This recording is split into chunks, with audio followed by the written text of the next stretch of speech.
Vote चोरी के आरोप पर चुनाव आयोग की दो टूक।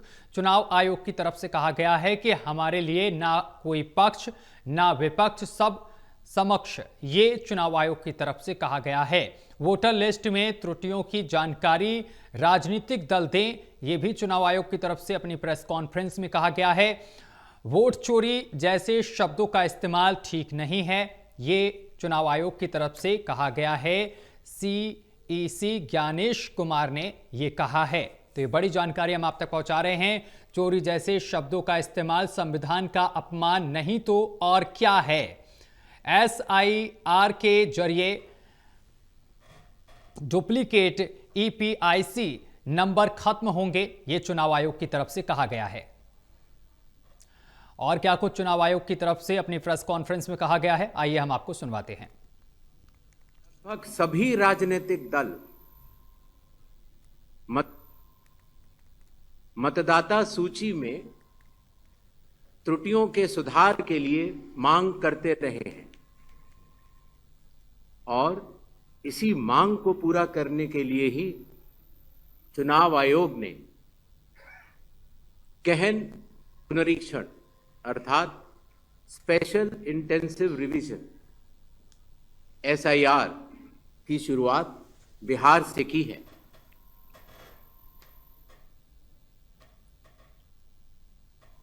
एसआईआर की प्रक्रिया में सभी मतदाता,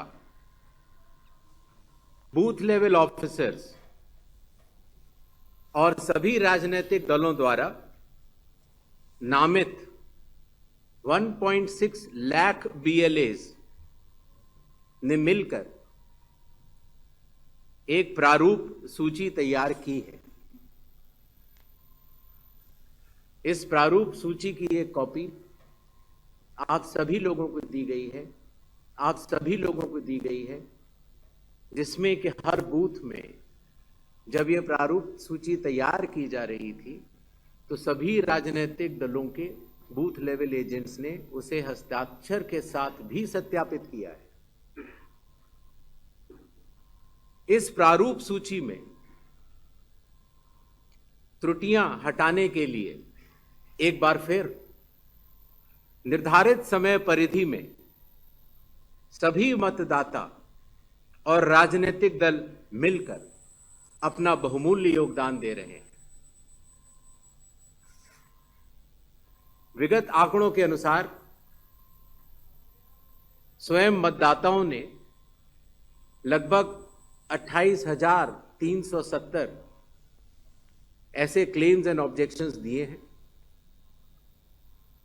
और जो मतदाता 1 जुलाई को 18 वर्ष की आयु पूरी कर चुके हैं या 1 अक्टूबर को 18 वर्ष की आयु पूरे करने वाले हैं, ऐसे 1,03,703 मतदाताओं ने भी अपना आवेदन फॉर्म। और इस खबर पर अधिक जानकारी के साथ असिस्टेंट एडिटर ललित नारायण कांडपाल हमारे साथ जुड़ गए हैं। ललित जी, वोट चोरी के आरोप पर चुनाव आयोग ने दो टूक जवाब दिया है। चुनाव आयोग की तरफ से कहा गया है कि हमारे लिए ना कोई पक्ष है ना विपक्ष है, सब समकक्ष। बिल्कुल आपने सही कहा कि राहुल गांधी ने जिस तरीके से प्रेस कॉन्फ्रेंस की और चुनाव आयोग पर कई गंभीर आरोप लगाए, उसके बाद जो है आज चुनाव आयोग सामने आया है इस पूरे मामले पर और उसने जो है जवाब दाखिल किया है। उसका साफ तौर पर कहना है कि हमारे लिए ना तो कोई पॉलिटिकल पार्टी पक्ष है और ना ही कोई पॉलिटिकल पार्टी विपक्ष है।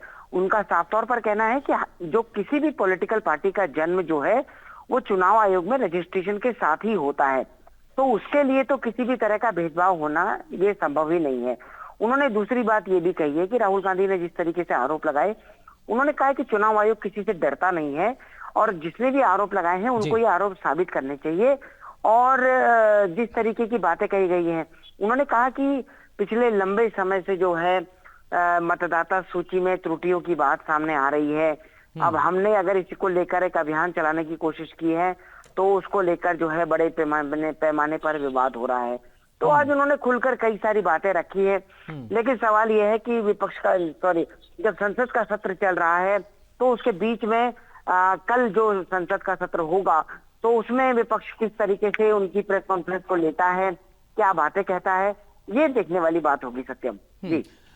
ललित जी, यहाँ पर एक चीज और कही गई है चुनाव आयोग की तरफ से कि 7 दिन में हलफनामा दें या देश से माफी मांगे राहुल गांधी।